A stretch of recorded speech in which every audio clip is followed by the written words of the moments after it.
be perfect. Like, you could just be yourself, just have a normal conversation.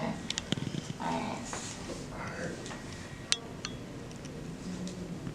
Well, I thank you so much, Adrian, correct? Yes. As well as, what's your name? Jay. Jay? So I really thank you guys for being here to really talk about fatherhood and either how has fatherhood impacted you as being a father, has fatherhood impacted you by being a son. So I'm really excited to have you both. Well, go that way.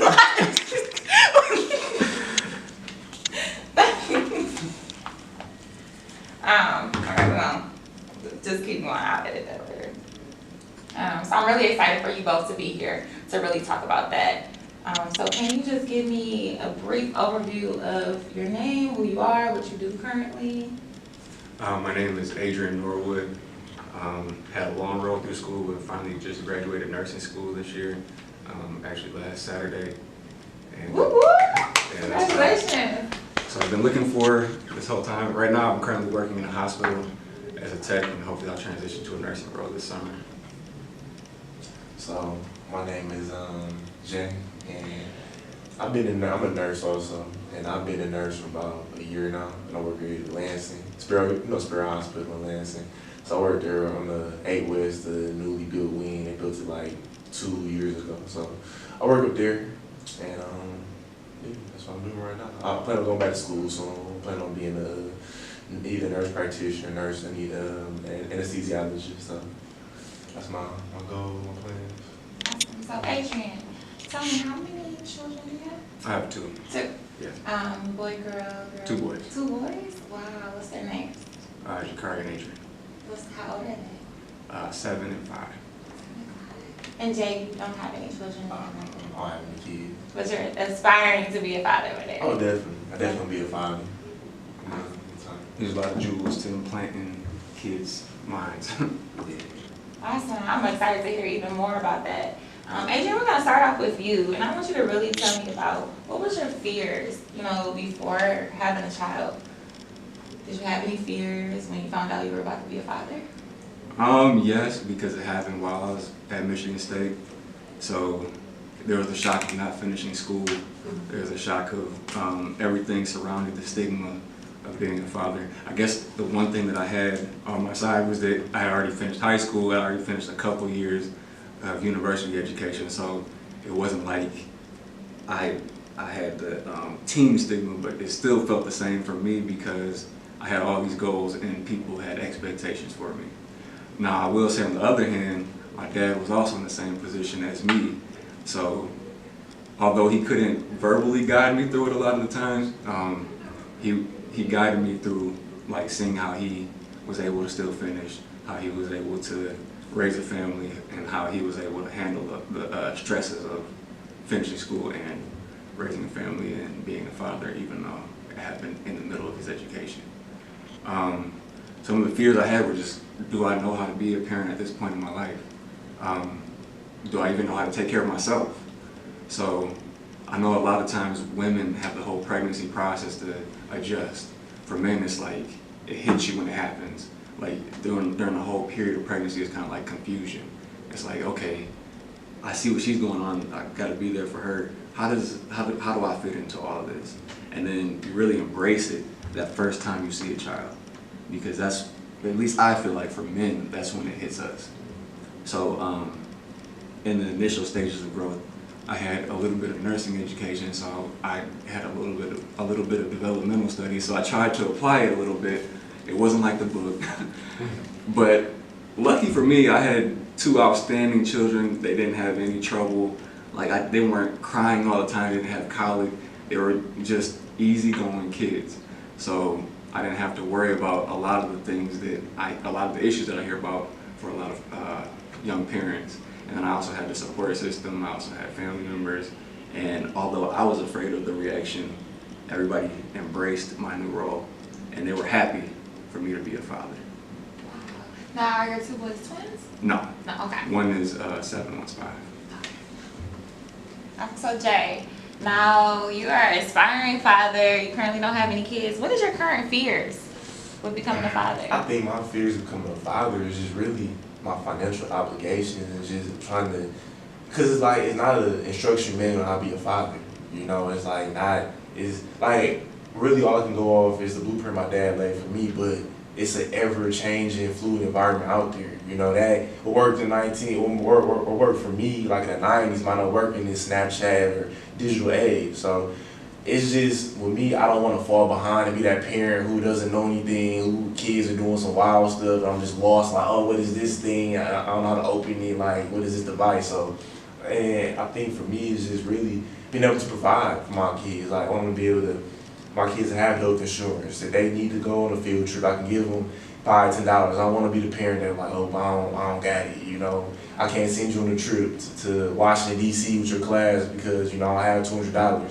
So I think my fear really is just like struggling financially and not being able to provide as a man. Because, I mean, especially as a black man, like in America, you already have like all this statement behind you, like you're not gonna provide, you're just a deadbeat, you're this and that. So I don't want to give like any, you know, fuel to any of those stigmas. I just want to be like the antithesis of any of that. So I think that's my major fear, is not being able to provide and just being at loss with my kids, like not being able to relate. I mean, of course you won't be the parent, but you at least won't be able to relate. Like when they're going through certain stuff, like, hey, I was there. You know, I know how it feels to be 16, 17. It's not to be out of touch. Like, okay, I'm a parent that listen to me. Like, just be able to be able to relate to my kids. And it's interesting that he brings that up, because one of the things that I found that didn't work for me as a child is saying, do what I do. I do what I say and not as I do. Yeah.